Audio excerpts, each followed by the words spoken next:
Greetings, my beloved friends. Here we are. And I want to remind you you're infinitely precious and unconditionally loved for the gift you already are.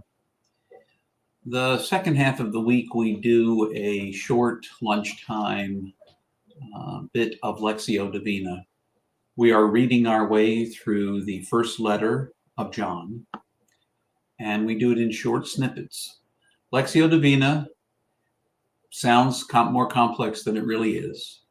What we do is we listen to the scripture text. We listen with the ears of our heart, less focused on our mind and picking it apart as to our heart. What is the image? What is the word or the phrase that I hear that calls out to me? And perhaps it's a recognition that in the midst of it all, God is speaking. So I will read the text aloud. Normally, I have a pre-recorded text and we listen to it. Today, I will read the text aloud. After I have read the text aloud, we'll have a brief moment for you to reflect. At that point, if you want to pause the video, I encourage you to do it, just to provide your own time for reflection. But after a bit of a pause, I will say what I heard in the text.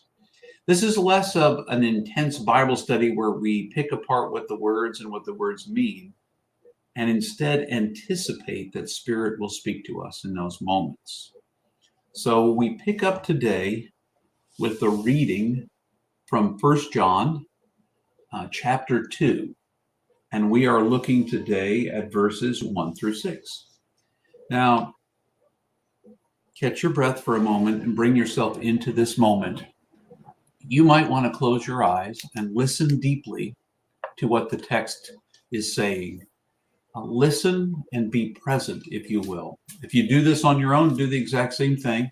I encourage you to read the text out loud, because hearing it, as well as the vibration in your body, helps you receive it more wholly, not just H-O-L-Y, but W-H-O-L-L-Y. Completely. So listen with me as I read to you from the first letter of John, chapter 2.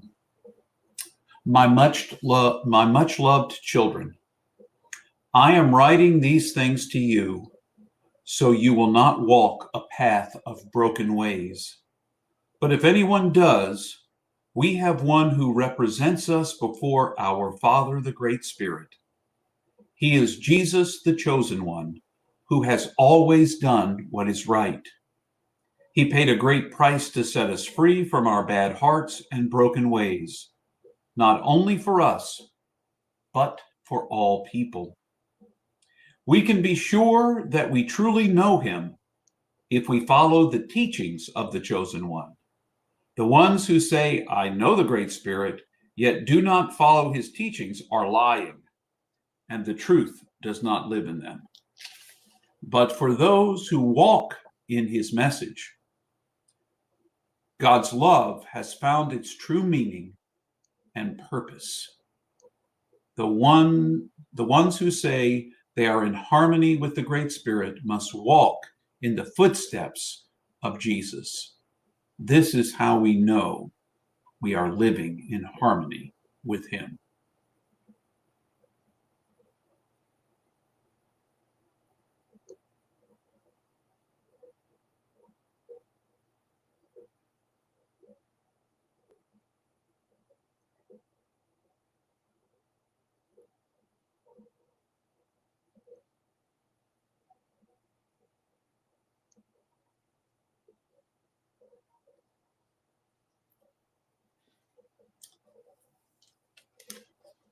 When I hear the text,